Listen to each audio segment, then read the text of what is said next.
دیمەنی یەکێک لە کۆڵانەکانی نێوشاری هەولێرە ژمارەیەک سەگی بێلانە پەلاماری منداڵێکی 4 ساڵان دەدەن و بەهۆیەوە بە سەختی بریندار دەبێت.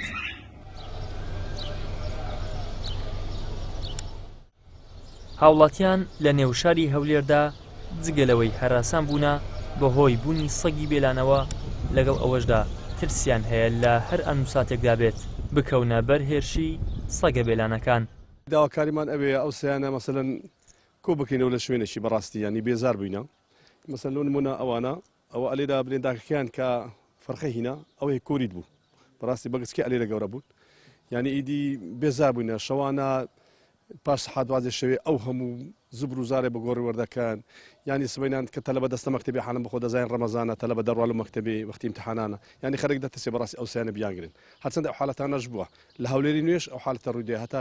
ینی پیاوی بەتەمەنیان گرت ینی گەورە نەک برین مندار ناوێرین منداڵمان بێنە دەرێ ناوێرین ئەم بۆ خۆمان بێنە دەرێ وڵای ماڵا برازام لێرێ ناوێرم بچم بە قورعان لەبەر سەیان ئەو پیرێژنەوە تا ماڵە کوڕکچی لێرە ناوێری بچیت لە ترسان.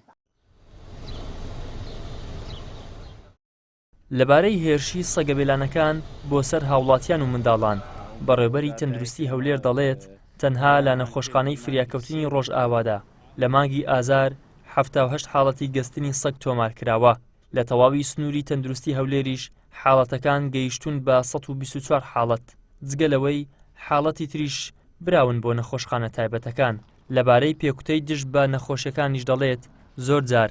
لە کورتی دەدات و بەشمان ناکات. 124 حالەت هەبووە کە سەردانی نەخۆشخانەیەکی دیە تەنانەت پێم وابی لەوانەیە حالەتی تریش هەبوو بیتن بەس حالەتەکان سووک بوو بیتن یانیش سوبیتە نەخۆشخانە تایبەتەکان یان شوێنەکانی تر بەڵام ئەوەی کە لە فریاکەوتنەکانی ئێمە تۆمار کرایە لە مانگی 124 حالەت بوو و نزیکەی چەند 2 ساڵێک دەبیتن ئەو حالەتانە بەرەو زیادبوون دەڕواتن ئەمە ئەگەر هاتوتەوە داتایەکانی خۆشمان تەماشا بکەین لە زیادبووندایە تەنانەت ئەو پێکوتە و ئەو دژە نەخۆشیەکەی سەگەکان کە ئێمە هەمانە زۆر جار